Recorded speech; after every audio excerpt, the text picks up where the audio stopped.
మన దేశంలో రూపాయి మన దగ్గర ఉంటుంది, చైనా వాడి రూపాయి చైనా దగ్గర ఉంటుంది, అరేబియా వాళ్ళ దిరమ్స్ వాళ్ళ దగ్గర ఉంటాయి. మనం ఎక్కడి నుంచి అక్కడికి వెళ్ళేటప్పుడు వాళ్ళ రూపాయి మన రూపాయలు ఇచ్చి వాళ్ళ రూపాయలు తీసుకుపోతాం ఎయిర్పోర్ట్లో. అక్కడికి వెళ్ళాలనుకున్నట్టు వాళ్ళు ఇక్కడికి వచ్చినప్పుడు మన రూపాయలు తీసుకుంటుంటారు.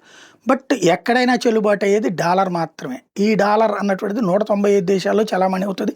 ఒకప్పుడు పెట్రో డాలర్గా ప్రారంభమై ప్రపంచంలో ఈ డాలర్లని చాలా చోట్ల నిల్వ ఉంచుకున్నారు బ్యాంకుల్లో. టోటల్‌గా ప్రపంచవ్యాప్తంగా ఉన్నటువంటి రిజర్వ్స్‌లో బంగారం, వెండితో పోల్చుకుంటే 58% రిజర్వ్స్ డాలర్లే.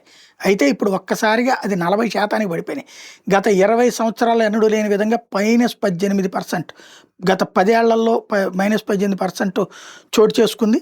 ఓవరాల్‌గా చూసుకుంటే గోల్డ్ వైపుకి పబ్లిక్ అందరూ కూడా ప్రపంచవ్యాప్తంగా ఉన్న బ్యాంకులని గోల్డ్ వైపుకి ఎక్కువ ప్రయారిటీ ఇస్తుండడంతో డాలర్‌ని దాచుకోవడం వదిలేశారు. అదే సందర్భంలో చైనా కావచ్చు, భారత్ కావచ్చు, రష్యా కావచ్చు, అరబ్ దేశాలు కావచ్చు, ఎవరికి వాళ్ళు వాళ్ళకి సంబంధించినటువంటి రూపాయల్లో వ్యాపార లావాదేవీలకు ఒప్పుకునేటప్పటికి డాలర్ అవసరం తగ్గిపోతుంది. డాలర్ పడిపోతుంది.